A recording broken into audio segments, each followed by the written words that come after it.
I'm still honing my skills at dangling. Still working on it. But I'll share something with you, because it always, things are brought up this way, you know. I was having a conversation with somebody, and we began to talk about the end times, and rapture or no rapture, and you know, you listen to what people have to say. Some people are extremely dogmatic about their understanding about whether or not the church will go through the tribulation, and you start listening to people, and that prompted something in the back of my mind to go back and start searching out. You say, how many things do you have going simultaneously? I don't know, and I'm trying to work on my doctorate. Leave me alone. But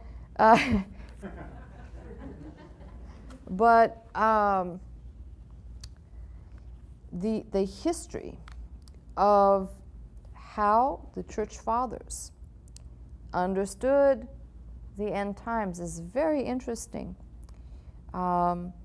People get kind of, it's very sticky when you start talking to people about the rapture, and some people who say, well, there's no such thing in the Bible, and my first thing is, well, okay, but we know that God is 3 in 1, and the word Trinity does not appear in the Bible. So let's not try and isolate an idea simply because a word is not present or is used once and is used for Philip being essentially transported on earth from one place to another. Let's not go there.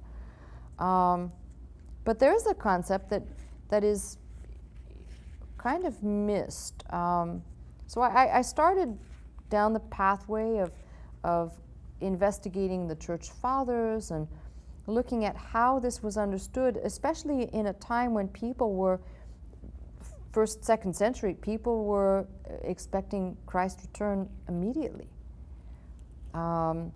So that kind of became a fascination. Who said what, why they said it, what their understanding was. And then a thought came to me. You know, some of these popular talking heads here that propagated ideas that, you know, when the rapture comes, you know, planes will fall out of the sky, and you know, all the crazy stuff that you've been programmed with. But the reality is there's something in between this there's a missing ingredient. I'm going to use a hypothetical word, although I lean very heavily towards the church being removed, and not just by Revelation 4 and John being called up to heaven. There are other things. But I think our understanding of a concept of being caught away, and people say, well, we'll be changed, and this is true, but no flesh can enter into his presence. So as much as this is a very strange thing to address, it would be very poor judgment on our parts to think that the concept of rapture, the idea of rapture, the proposition of rapture, which I'm not saying I disagree with, presupposes that something must happen to the body, and not just the flesh covering, but the entirety of the flesh. Now, if no flesh we'll call it contaminated flesh. It's flesh that will be destroyed, that corruptible cannot put on incorruptibility. There, we will be changed.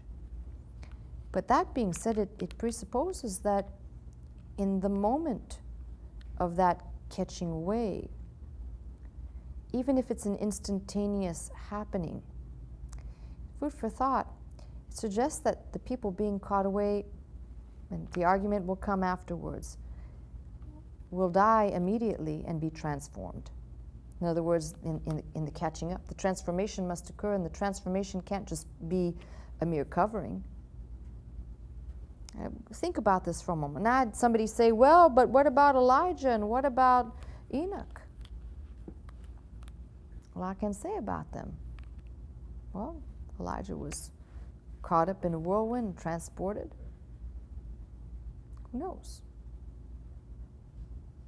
But if we're going to go on what we know, let's just talk about Jesus for a minute, because the argument will boil down to when Jesus came out of the tomb, he had to be wearing the clothing, the flesh clothing, not this clothing, but the flesh, that could be identified as the man who indeed was crucified. Hence, when he says, look at the nail piercings. But then he says the statement, don't touch me, I haven't yet ascended. We have two distinct things that have happened. Now, even Dr. Scott proposed in that moment, we had a discussion about this, that he had to take his blood. I've heard people say that Jesus' blood was caught by angels on the cross. I don't know where they'd read that. Just leave that one alone. But the point is about the body and the fact that Christ was wearing a tent of human flesh, and although he knew no sin, he took on the form of sinning man. And then it says that the Lord laid upon him the iniquity of us all. The flesh must die. Now, it should be, and rightly assumed, I believe, based on what we read in Scripture, that when John sees Jesus on the Isle of Patmos, we're not speaking of Christ with nail piercings, and he's seeing, I think, if you want to call it, the image of the perfected Christ. When I say perfected, that's he's no longer wearing a flesh covering. He's wearing some form of covering because he sees him and he describes him, at least in part. But that begs a very important question, that if Jesus presents a pattern and type for us, his death and resurrection being the first fruit of that, it also gives us a pattern and understanding of flesh, and it's even told to us in the Scripture that no flesh will enter and be in his presence. It's essentially it's sinning flesh. So the question has to be asked that if and when, let's go down the pathway, if a rapture does occur and can occur, wow, that sounds like another message, then does it necessitate those people who are being caught up or caught away in a moment to die and to be transformed? Now think about that, because we've often caricatured the idea of being caught away as being caught up and away and being transformed in the catching away. But that still would require for that transformation to occur, a form, if you will, of death would have to occur. Now, you think, this is thought-provoking, but I'm not too sure about this. Well, that's why I said I started looking into the Church Fathers. What did they say about all of this? It's very interesting. Do you want to know what they said? Yes. So I told you I was perfecting the art of dangle. Well, you're going to have to wait a little bit, because the jury's not in on all this. But what is fascinating, I will tell you this. When you get to the